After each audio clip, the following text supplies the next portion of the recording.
Je m'engage dans l'allée recouverte de gravier coquillé de ma maison en bord de mer, le crissement familier des pneus sur la surface, et je sens immédiatement que quelque chose ne va pas. 4 voitures inconnues encombrent l'espace où, normalement, il n'y a de place que pour ma sage Peugeot 208. Mon estomac se noue tandis que je me gare maladroitement derrière elle. Ceci est censé être mon refuge tranquille du vendredi après-midi. Je l'ai attendu toute la semaine, en traitant des dossiers de prêts immobiliers à la banque Crédit Océan. La pensée de ma balancelle sur la terrasse, de mon roman de poche et du bruit lointain des vagues m'a permis de tenir. Je sors dans l'air iodé et j'entends des voix, beaucoup trop de voix venant de mon jardin. Le portillon est ouvert, et à travers lui, j'entrevois ce qui semble être une arche de mariage ? J'accélère le pas en contournant le coin de la maison. La scène qui m'accueille me fige sur place. Ma pelouse soigneusement entretenue a été transformée en ce que l'on ne peut décrire que comme un lieu de réception de mariage. Des chaises pliantes blanches forment des rangées soignées de chaque côté d'une allée centrale. Une immense tente domine le fond du jardin, et des gens des inconnus s'affairent à placer des arrangements floraux et à accrocher des guirlandes lumineuses à la rambarde de ma terrasse. Et là, au centre de tout, se tient ma sœur Chloé, un presse-papier à la main, dirigeant un homme avec une échelle vers le vieux chêne de ma grand-mère. Les guirlandes doivent serpenter à travers ses branches, ordonne-t-elle, sa voix empreinte de ce ton d'autorité particulier qu'elle a perfectionné depuis l'enfance. Thomas et moi voulons cette ambiance féerique quand nous aurons notre première danse. Je reste pétrifié, observant sans être vu tandis que Chloé reporte son attention sur une femme qui arrange des roses blanches. Ces centres de table doivent être plus hauts, nous voulons un effet spectaculaire.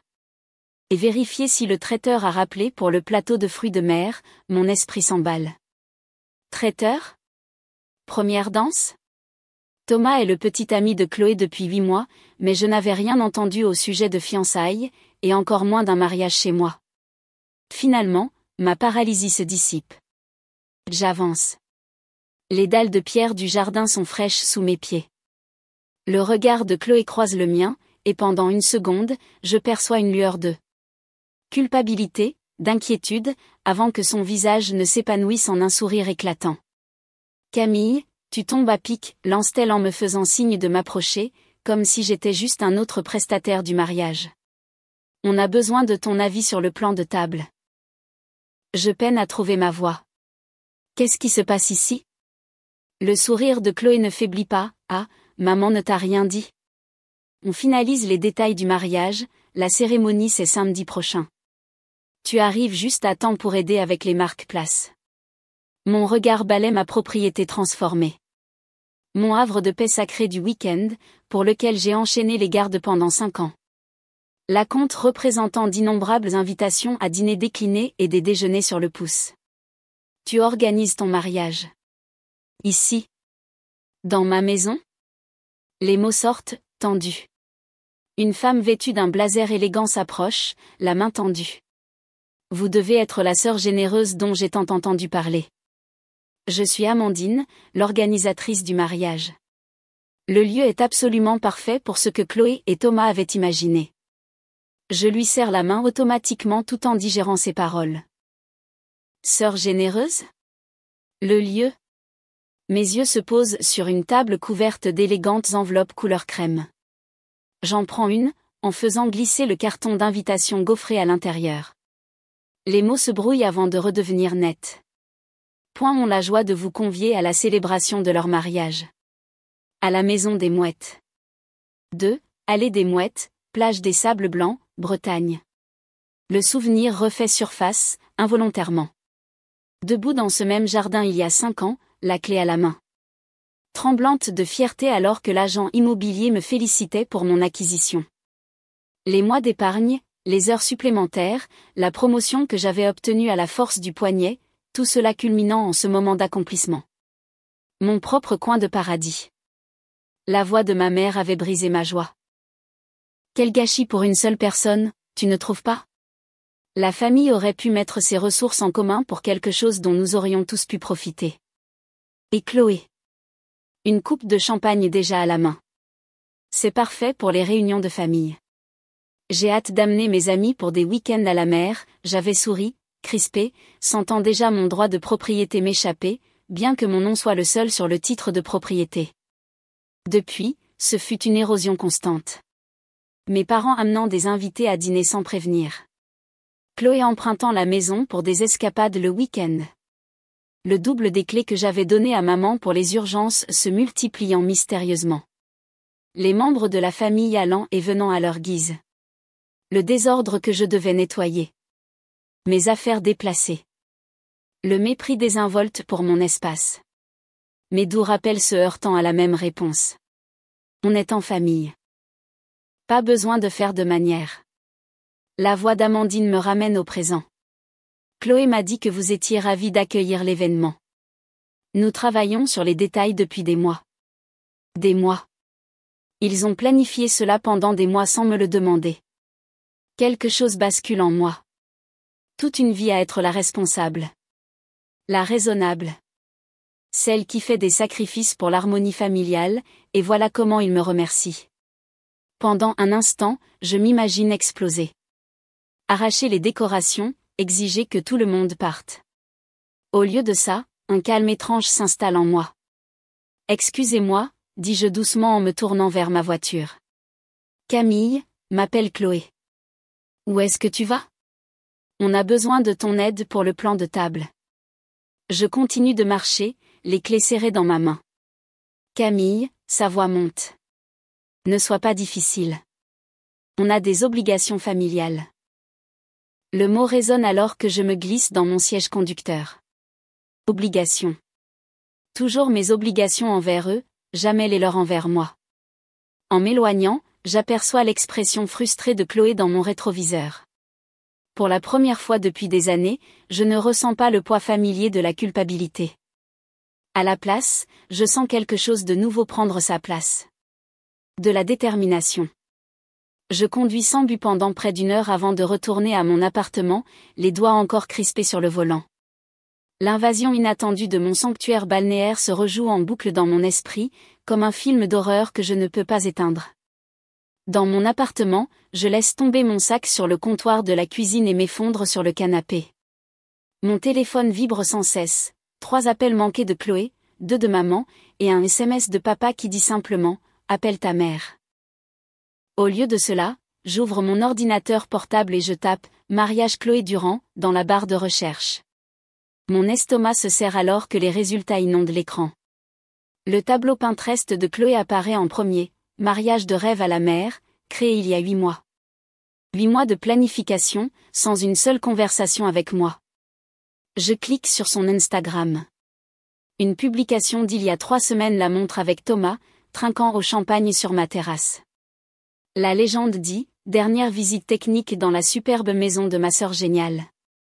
Hâte que nos 150 invités découvrent ce paradis. Célébration sur 3 jours. Sœur généreuse future mariée comblée. Les commentaires des proches s'accumulent en dessous. C'est tellement gentil de la part de Camille de prêter sa magnifique maison. C'est à ça que sert la famille. Quelle sœur altruiste tu as. Mes tempes battent. Prêter? Je n'ai jamais rien prêté. Une notification apparaît, un message privé de Thomas, le fiancé de Chloé. Camille, je suis désolée pour tout ça. J'avais dit à Chloé qu'on devrait te le demander correctement. Ce n'était pas mon idée. Je fixe le message, ne sachant comment répondre. Mon téléphone vibre à nouveau. Maman. Allô, je réponds, la voix tendue. Te voilà enfin. Mais à quoi pensais-tu en partant comme ça? Chloé est hors d'elle. L'organisatrice a besoin de ton avis sur plusieurs choses et... Maman, je l'interromps. Étais-tu au courant de ça? Que Chloé organisait tout son mariage chez moi sans me le demander? Un silence. Eh bien, bien sûr que je le savais. Nous le savions tous. Ce n'est pas comme si tu utilisais beaucoup cette maison, de toute façon. Je fais défiler d'anciens SMS entre mes parents pendant qu'elles parlent. Un de maman à papa me saute aux yeux. Camille ne dira rien pour le mariage. Elle n'utilise jamais la maison. Chloé en a besoin. La réponse de papa, on devrait peut-être au moins en parler à Camille? Maman, mieux vaut pas. Elle pourrait trop y réfléchir. Tu sais comment elle est. Chloé dit qu'il vaut mieux demander pardon que la permission. L'horodatage indique que cet échange a eu lieu il y a 4 mois. Tu m'écoutes au moins? La voix de ma mère me tire de mes pensées. Je dois te laisser, dis-je, et je raccroche. L'heure suivante, je creuse plus profondément. Une conversation de groupe familial à laquelle je n'ai jamais été ajoutée contient des dizaines de messages coordonnant les détails du mariage, chez Camille. Des cousins discutant du covoiturage. Des tantes débattant de l'opportunité d'apporter des chaises supplémentaires. Tout le monde supposant que j'ai joyeusement offert ma maison. Je sors mon titre de propriété de mon classeur, lissant le papier avec des mains tremblantes. Camille Elisabeth Durand, le seul nom figurant comme propriétaire.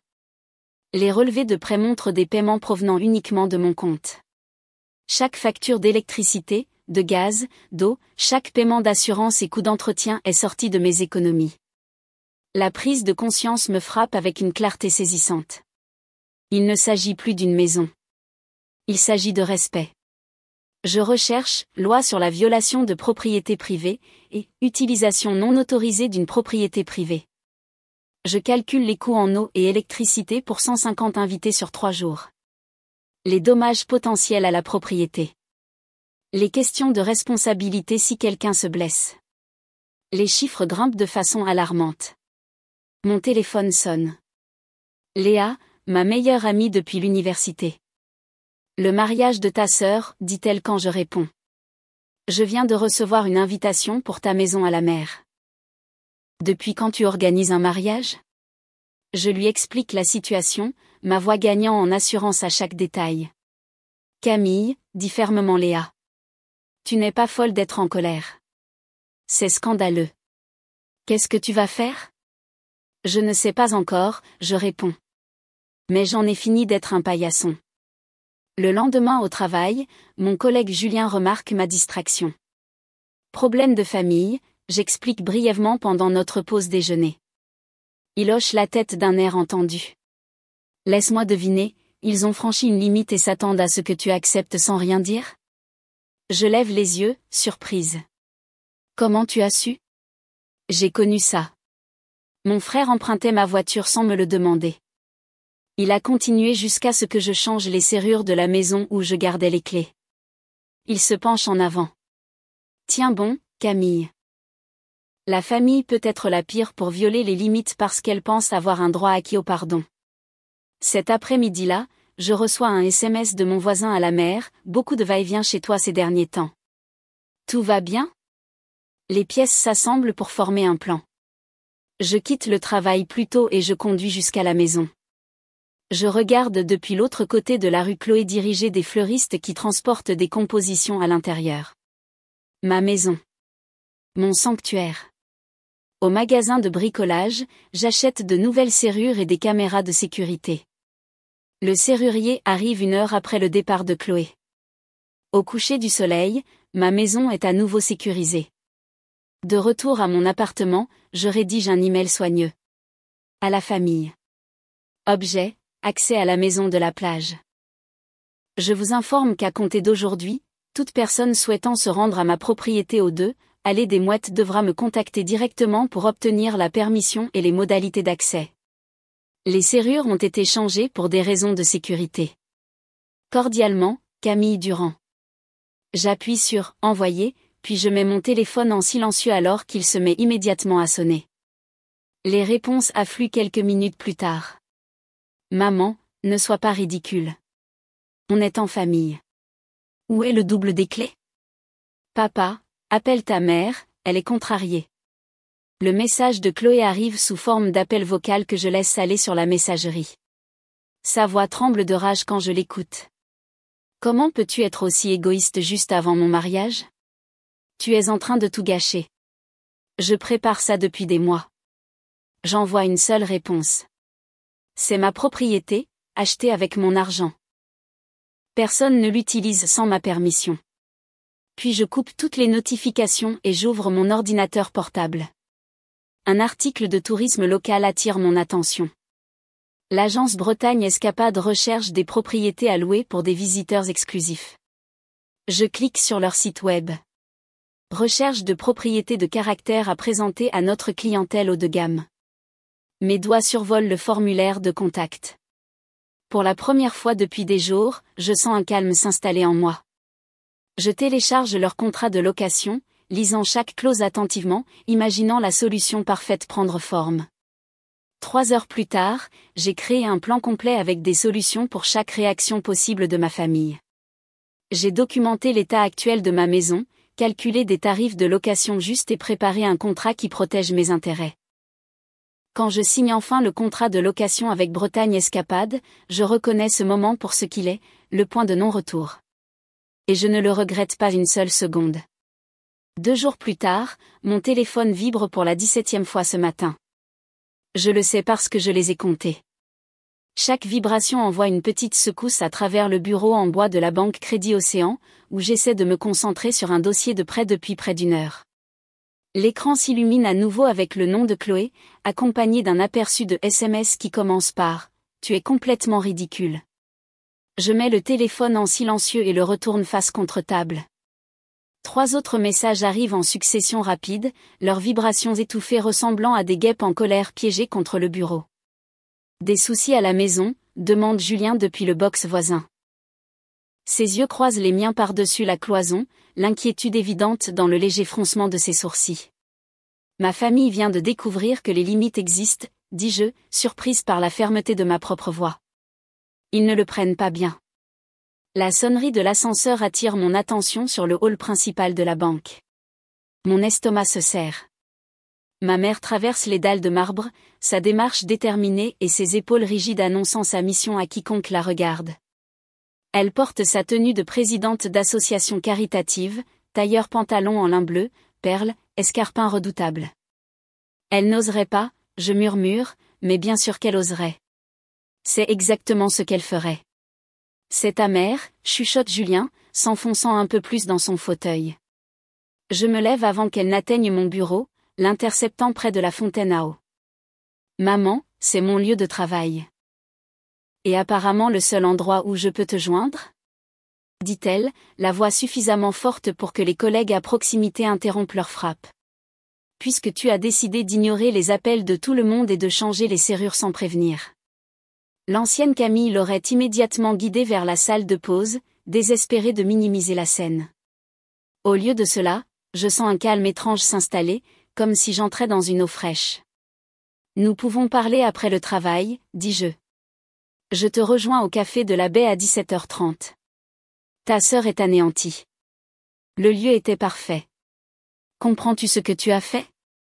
17h30, je répète, ma voix plus basse mais plus ferme. Ou pas du tout. Elle cligne des yeux 2 fois, le geste presque comique dans sa surprise. Sans un mot de plus, elle se retourne et part, ses talons frappant le sol avec une autorité diminuée. Julien siffle doucement quand je retourne à mon bureau. C'était impressionnant. Je suis aussi surprise que lui. Ce soir-là, je me gare sur le parking du restaurant La Belle Époque, où ma famille a organisé ce que l'on ne peut décrire que comme une intervention. À travers la fenêtre, je les vois déjà assis à notre table habituelle dans le coin. Mère, père, Chloé, et à ma grande surprise, tante Martine, dont la désapprobation me terrifie depuis l'enfance. Tu n'es pas obligé d'y aller, dit Léa depuis le siège passager. Mon ami a insisté pour venir quand j'ai mentionné le dîner, se surnommant mon « garde du corps de mes limites ». En fait, dis-je, retrouvant cet étrange calme, si. À l'intérieur, Chloé n'attend pas que je m'assoie pour lancer son attaque. Mon mariage de rêve est ruiné, annonce-t-elle, les yeux déjà brillants de larmes bien entraînées. Le lieu de repli est 2 fois plus petit et loin de la plage. La famille de Thomas remet tout en question maintenant. Mon père se racle la gorge. Ma puce, nous comprenons que tu as été surprise par les arrangements, mais nous pouvons sûrement trouver une solution. Après tout ce que nous avons fait pour vous. Ajoute ma mère, sa voix tremblant d'une émotion contenue. J'ai changé toute ma carrière pour vous donner des opportunités. Je t'ai conduite à tes cours de piano pendant 8 ans. Des cours de piano que j'ai supplié d'arrêter après 3 mois, dis-je tranquillement. Tante Martine se penche en avant. Camille, Dans notre famille, on se soutient. Ton grand-père Joseph aurait honte de voir cet égoïsme. La table se tait à la mention de grand-père Joseph, l'autorité familiale ultime même des années après sa mort. C'est leur option nucléaire. Je prends une lente respiration, puis je regarde ma sœur droit dans les yeux. Cite-moi une seule fois où tu as demandé la permission avant d'utiliser ma maison. Chloé cligne des yeux. Quoi? Une seule fois, juste un exemple où tu as appelé à l'avance, demandé si ça me dérangeait et respecté ma réponse. Sa bouche s'ouvre, puis se ferme. Cite-moi un seul week-end où tu as laissé la maison exactement comme tu l'avais trouvée. Je continue, me tournant vers mes parents. Une seule occasion où vous n'avez pas amené des gens que je n'avais jamais rencontrés. Une seule visite où vous l'avez vraiment traité comme ma propriété plutôt que comme la maison de vacances familiale. Le silence s'étire. Vous ne pouvez pas, dis-je, ma voix toujours calme mais portant un nouveau poids, parce que ce n'est jamais arrivé. Ma mère se ressaisit la première. Ce comportement vengeur est. En fait, intervient Léa en posant son téléphone sur la table. J'ai quelque chose de pertinent. Elle tapote l'écran, affichant un calendrier. Camille a fait cette demande il y a 7 mois. Il montre chaque fois qu'elle a demandé à sa famille de bien vouloir appeler avant de venir chez elle. 26 demandes en 3 ans, chacune documentée avec la date et la réponse. Julien m'a aidé à compiler ce dossier la semaine dernière, en passant au peigne fin des SMS et des emails que j'avais presque oubliés. La preuve de mes limites ignorées, présentée chronologiquement, avait été un choc même pour moi. Mon père s'agite sur son siège. Personne ne nie qu'il y a peut-être eu quelques malentendus. C'est fait de toute façon, dis-je, coupant court à la tension. La maison est louée à Bretagne Escapade pour les 3 prochains week-ends, y compris la date du mariage de Chloé. Le contrat est signé. L'acompte est versé. Les larmes de Chloé disparaissent instantanément. Tu as fait quoi? Je fais glisser un dossier sur la table. Le contrat de location. Parfaitement légal et contraignant. Cette nuit-là, je finalise les derniers détails. Le contrat de l'agence de tourisme est signé sur ma table basse. La lettre de mon avocat confirmant mes droits de propriété exclusifs est prête à être envoyée si nécessaire. Les caméras de sécurité que j'ai installées hier transmettent déjà des images sur mon téléphone. Le SMS de Thomas arrive alors que je me prépare à me coucher. Je respecte ce que tu fais, même si je ne peux pas le dire publiquement pour l'instant. Ce n'était pas juste depuis le début. Un instant, le doute s'insinue. Suis-je trop dur? L'image remémorée d'inconnus fouillant dans les tiroirs de ma chambre lors de la petite réunion de famille de l'année dernière chasse cette pensée. Il ne s'agit pas de les punir. Il s'agit de me respecter. Je pense aux années passées à rentrer chez moi pour trouver des meubles déplacés, des objets empruntés jamais rendus et une indifférence désinvolte. La nuit où je suis arrivée pour trouver ces inconnus faisant la fête, mes photos personnelles manipulées par des gens qui ne connaissaient pas mon nom. La supposition constante que ce qui est à moi est à tout le monde, mais ce qui est à eux reste exclusivement à eux. Le poids que j'ai porté pendant des années commence à se soulever. Pour la première fois depuis l'achat de la maison, je me sens comme sa véritable propriétaire. Demain apportera peut-être plus de confrontations, plus de larmes et d'accusations, mais ce soir, je suis certaine que c'est à ça que ressemble la liberté. Pour la première fois depuis la découverte des plans du mariage, je dors profondément cette nuit-là, sans plus m'emmêler dans des draps humides de sueur d'anxiété. La prise de conscience vient avec le soleil du matin. Leurs réactions ne font que confirmer que je prends la bonne décision. Cette maison a toujours été la mienne, jamais la leur. La veille du mariage, même si j'ai dit non à ce dîner, j'observe avec des jumelles depuis ma voiture garée de l'autre côté de la rue ma famille transformer ma maison en quartier général du mariage. La scène se déroule exactement comme je l'avais prévu. Chloé se tient au centre de mon jardin, presse-papier à la main, dirigeant la circulation comme une réalisatrice de film aguerrie. L'arche doit être parfaitement centrée avec la vue sur l'océan, lance-t-elle à 2 hommes qui luttent avec une structure en bois blanc, et ces chaises doivent former une courbe douce, pas des rangées droites. Ce n'est pas une remise de diplôme. Ma mère est à genoux près des parterres de fleurs, arrangeant des roses blanches et du gypsophile dans des jardinières en pierre. Elle semble parler aux fleurs en travaillant, leur racontant probablement des histoires de son propre mariage il y a 35 ans. Papa suit un traiteur, hochant la tête à tout ce que l'homme dit tout en consultant sa montre de temps en temps. Je consulte la mienne aussi. 3, 2, 1. Pile à l'heure, une camionnette blanche avec « Bretagne Escapade » blasonnée sur le côté s'engage dans mon allée. 2 autres véhicules suivent, se garant derrière. 7 employés en uniforme sortent des véhicules, presse-papier et équipement à la main. À travers mes jumelles, je peux voir le moment exact où la confusion se propage sur les visages de ma famille. La responsable de l'agence, une grande femme aux cheveux argentés tirés en un chignon professionnel, s'approche de Chloé avec une main tendue. Même à cette distance, je peux lire le langage corporel. La colonne vertébrale de Chloé se raidit. Sa tête s'incline de cette manière particulière qu'elle a lorsque quelque chose ne se passe pas selon son plan. Je démarre ma voiture mais ne m'approche pas. Pas encore. Mon téléphone vibre avec un SMS de la responsable. Premier contact établi. Contrat présenté comme convenu. J'imagine la scène. La responsable montrant à Chloé le document juridiquement contraignant avec ma signature datée de 3 semaines. La réservation pour un séminaire d'entreprise commençant demain matin, avec l'installation prévue pour cet après-midi. Utilisation exclusive de la propriété pour tout le week-end. Mon téléphone explose d'appels. Maman. Papa. Maman à nouveau. Chloé. Je les laisse tous aller sur la messagerie vocale. Ce moment a été soigneusement chorégraphié et je ne le perturberai pas en m'engageant trop tôt. À travers mes jumelles, je regarde 3 voitures s'engager dans l'allée déjà bondée. Des invités au mariage arrivés en avance, sans aucun doute. Papa se précipite pour les intercepter, les mains agitées dans ce qui semble être une explication. Une femme porte ses mains à son visage en état de choc. Quand Chloé appelle enfin pour la 6e fois, je réponds. « Qu'est-ce que tu as fait ?» Sa voix crépite d'une fureur à peine contenue. « Bonjour à toi aussi », je réponds, ma voix remarquablement stable. Il y a des gens ici qui disent qu'ils ont un contrat. Pour un groupe de touristes. Demain. Chez toi. Mon mariage est demain, je la corrige gentiment.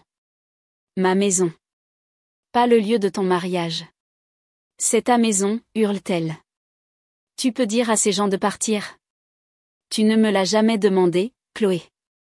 Les mots coulent facilement, répétés dans mon esprit depuis des jours. J'ai acheté cette maison avec mon argent. Je l'entretiens avec mon argent. Et je l'ai louée comme je le souhaitais. Tu étais au courant pour le mariage. Tout le monde le savait. Tout le monde a supposé. Personne n'a demandé. Je garde un ton égal. C'est ce qui arrive quand on suppose au lieu de demander la permission. Tu dois arranger ça. La panique s'insinue dans sa voix. Annule leur venue. La maison n'est pas disponible. Ni demain. Ni pour le week-end. Je termine l'appel et observe le chaos se dérouler. Maman frénétiquement sur son téléphone, appelant probablement tous les lieux de réception dans un rayon de 80 km. Papa raccompagnant des invités confus à leur voiture. Chloé en conversation animée avec l'organisatrice de mariage, ses bras gesticulant sauvagement. 1 heure plus tard, mon téléphone teinte de notifications. Les publications sur les réseaux sociaux des proches passent de l'excitation pour le beau mariage à la plage à la confusion sur les complications de lieu. Un cousin poste, quelqu'un sait ce qui est arrivé à l'offre de la sœur généreuse. 20 minutes plus tard, Thomas appelle. Sa voix semble différente. Mesurée, respectueuse. Camille, je veux que tu saches que je me suis toujours sentie mal à l'aise à l'idée d'utiliser ta maison sans le demander formellement. Merci de dire ça, Thomas. Mes parents ont accepté d'accueillir le mariage dans leur jardin. Ce ne sera pas la plage, mais avec quelques arrangements rapides, on peut s'en sortir. Il marque une pause. Je comprends pourquoi tu as fait ça. Après avoir raccroché, je reçois le premier SMS inattendu de ma tante, Hélène. J'ai toujours trouvé ça étrange qu'ils utilisent ta maison sans demander. Il faut du courage pour s'affirmer. Le personnel de l'agence de tourisme continue d'installer son équipement. Des chaises longues en rangée soignées face à la mer. Des panneaux d'information sur la faune marine locale. Une table d'accueil sur la terrasse avant. Je m'éloigne enfin en voiture, laissant ma propriété être utilisée exactement comme je l'avais prévu, avec permission, avec respect, avec des limites intactes. Pour la première fois depuis des années, je sens quelque chose d'inhabituel se déployer dans ma poitrine. Ça ressemble remarquablement à la liberté. 3 jours plus tard, la sonnette retentit juste au moment où j'organise la dernière partie de ma documentation. À travers le Judas, je vois mes parents, épaule contre épaule, leur posture rigide d'indignation. Je prends une profonde inspiration, glisse la dernière photo dans son dossier et j'ouvre la porte. Camille Elisabeth Durand, dit ma mère, sa voix vacillant entre la fureur et les larmes. Comment as-tu pu humilier ta sœur de cette façon? Son mariage est un désastre. Mon père se tient légèrement derrière elle, sa déception rayonnant comme de la chaleur. Après tout ce que nous avons sacrifié pour vous, c'est ainsi que tu nous remercies? En détruisant le jour spécial de Chloé? Je recule, leur faisant signe d'entrer dans mon salon. Voulez-vous entrer? Leur hésitation momentanée révèle leur surprise face à mon calme. Ils s'attendaient à des larmes ou à une colère défensive, mon schéma de réponse habituel. Au lieu de cela, je les conduis au canapé où 3 verres d'eau attendent sur des sous-verres. J'ai anticipé cette visite depuis des jours. Tu dois réparer ça, continue ma mère, sa voix gagnant en force alors qu'elle s'installe sur mon canapé. Des excuses publiques, au minimum.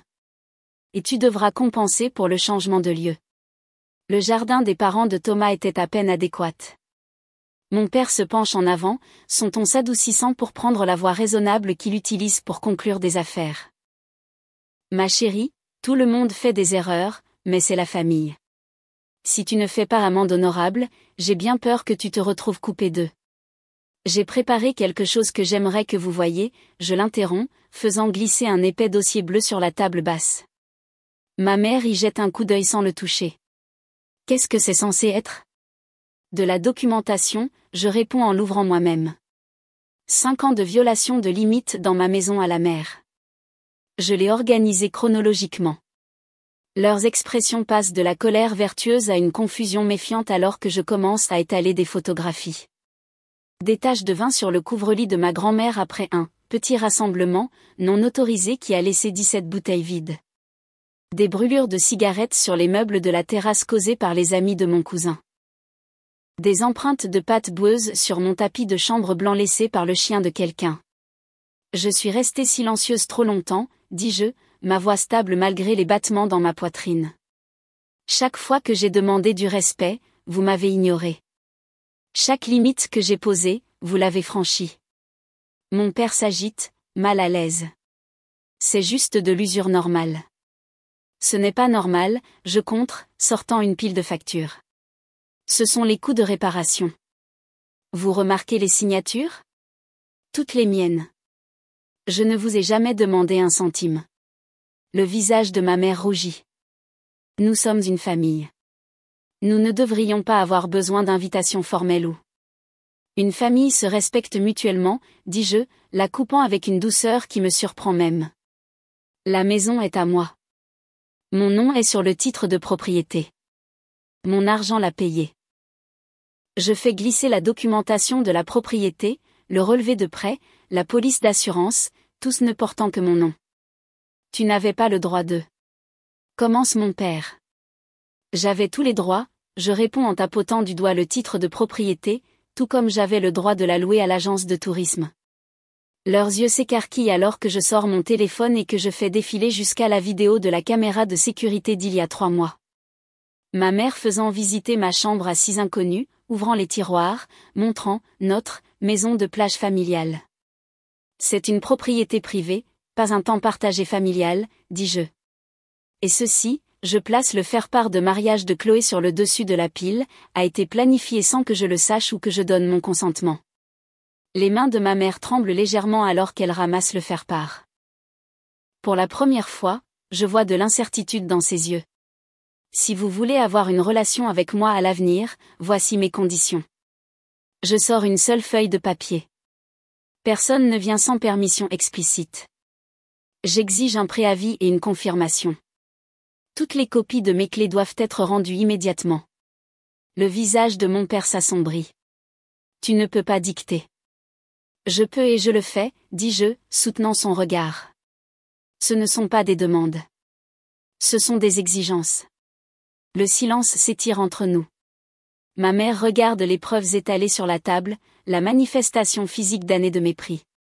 Je n'avais jamais vu les choses de ton point de vue, murmure-t-elle enfin, quelque chose d'authentique perçant sa carapace défensive. Mon père se frotte le visage, paraissant soudain plus vieux. Nous n'avons pas réfléchi. Ce n'était pas notre intention de. L'intention n'efface pas l'impact, dis-je en remettant les documents dans le dossier. Je vous aime tous les deux, mais je ne ferai plus de compromis là-dessus. Le changement de pouvoir est palpable dans la pièce. Leur tactique de manipulation, les larmes, la culpabilité, les menaces d'exclusion, gisent inutiles entre nous comme des munitions usées.